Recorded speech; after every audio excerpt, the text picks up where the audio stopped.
Fasting today, April 28th, 2025. Like, subscribe, share, comment, cause you're beautiful, and that's why. So yeah, y'all, it is 4 a.m. right now, y'all. I just finished praying in most of the witching hour. I didn't start before the witching hour starts, but that's okay. On occasion, if I'm not doing well, I was kind of depressed yesterday. But fasting today, by the grace of God, y'all. I fasted. I wasn't even planning on it. So what I've switched the amount of fasting that I do because I don't even know how much the Lord exactly wants. What the Lord has told me to do is fast regularly. He told me this like 3 years ago. Fast regularly. I kept getting that fast regularly, fast regularly, fast regularly. My flesh don't like to fast, y'all, at all. But there's all these healing properties to fasting. Even if you just don't eat for 12 hours, and 8 of those can be the hours that you're sleeping, you'll get some health benefits from that. But 24 hours, you get the most. Actually, 72 hours, but if you just fast a 24-hour fast, you'll get most of the benefits that you would get during a 72-hour fast. But the 72-hour fast, you get all kinds of benefits. But most of them you'll still get during a 24-hour fast, and that's what I do. And so I wasn't planning on fasting, y'all. I must have went to sleep about 2 p.m. I sleep strange hours, y'all. And I ate sometime before 2 p.m. So when I woke up, I wasn't really hungry. I'm kind of hungry now a little bit.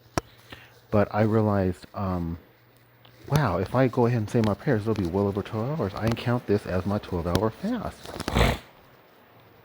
Which you'd be right to say it's a little informal, but that's okay. It doesn't have to be one of those fasts, because this just doesn't work for me. Where I fast a certain day at a certain time, that don't work for me. And as far as I'm concerned, the Lord is okay with this. But yeah, this fast, because I couldn't tell you exactly what time I last ate. Was it 12? If it was 12, then this fast is 16 hours, but it could be 14 hours. I just know it's over 12 hours. And I'm so grateful to the Lord that He made this come about. Whenever I can get a fast in like this and it almost doesn't feel like you're fasting, it's wonderful, because this is a responsibility that, I really have to fulfill to the Lord. This is not a joke. The Lord told me to do this, and it's not an option. And I did decide that I was going to switch my fasting from trying to fast 3 weekends a month, or if it's a rare month that has 5 weekends, it'd be 4 weekends, where I'm doing 3, occasionally 4, 12-hour and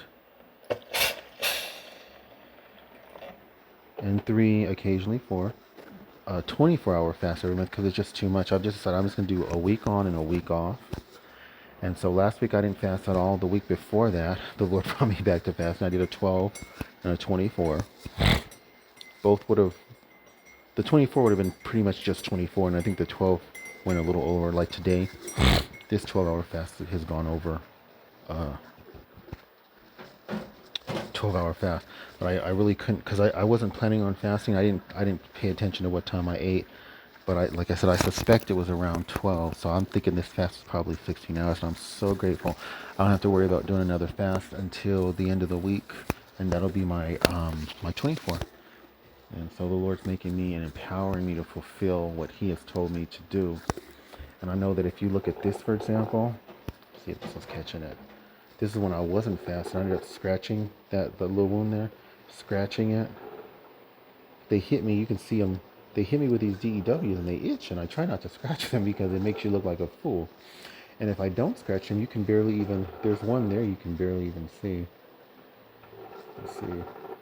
That's because I didn't scratch it, but I have multiples of these. And so as soon as I fasted, it healed up.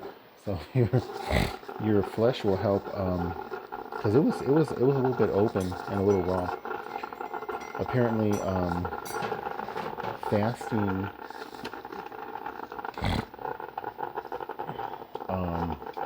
your body will clear out old cells and dead cells. It kind of rejuvenates the body. So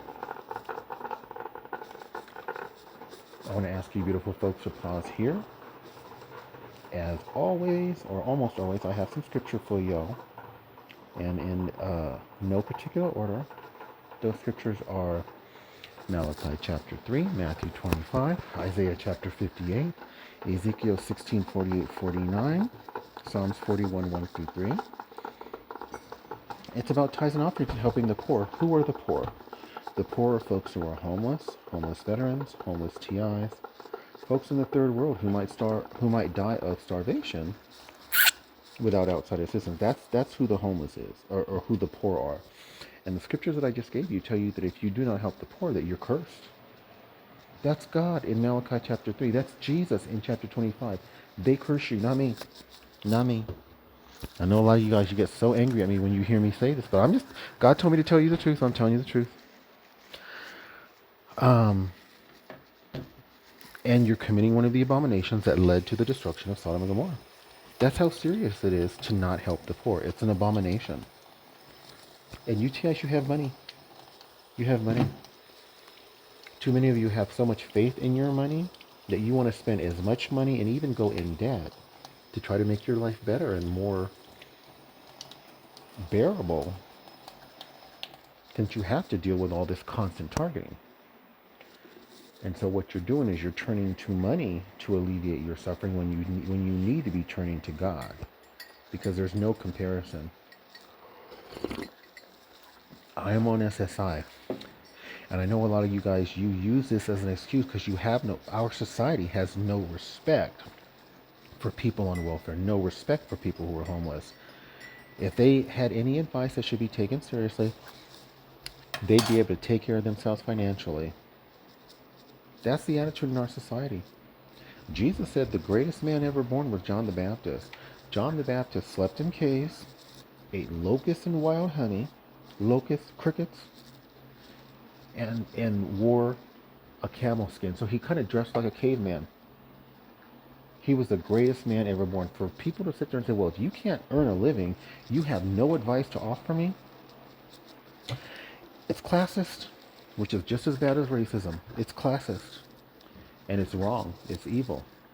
That's the reason why the Lord had me become poor, because that was my attitude towards people who were poor. And Jesus said, whatsoever you do unto the least of my people, you do unto me. If you have this nasty attitude that I used to have against the poor, you have that attitude against Jesus. These are Jesus' words, not mine. So a lot of y'all, you don't follow me because I am on SSI. I use that as an excuse. Well, he doesn't know anything. He probably doesn't even know the value of money. That's why he gives all this money away. No.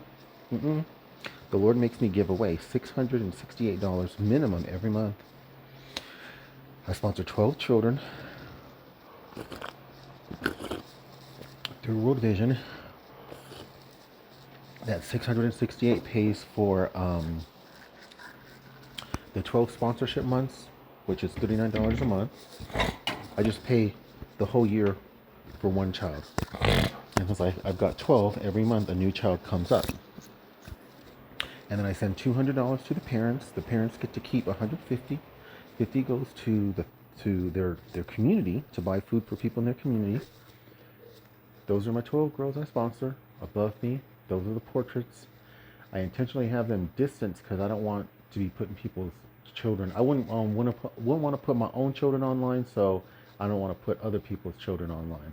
So it's intentionally done at a distance, so you can't, even if you close up, if you do a close up on that, you're not going to get any more detail. You're not going to be able to tell who that child is.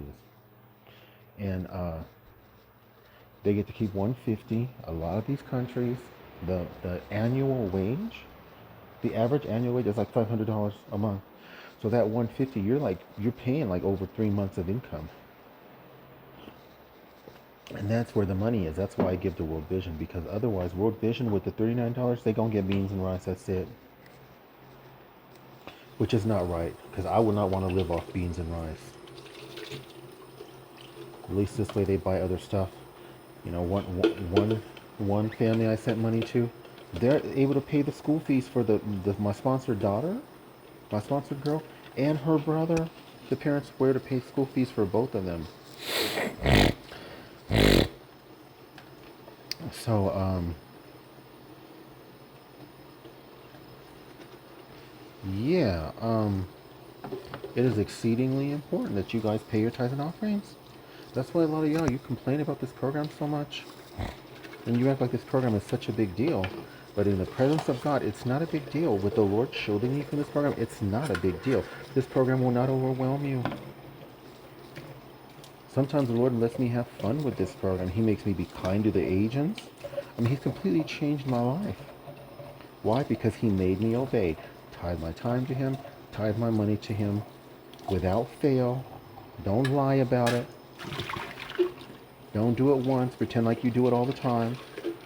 Don't give $20 to a homeless person. Act like you gave a ton of money. That's not even 10%. Ain't nobody live. $20 is 10% of $200. Ain't nobody made no $200 in a month in the U.S. So be honest. Live sacrificially. I'm telling you, the Lord will come in, will swoop in like the hero that He is, and He will render this program for you little more than a pathetic joke, just like He does for me. I send out my love to all y'all beautiful born again TIs. God bless.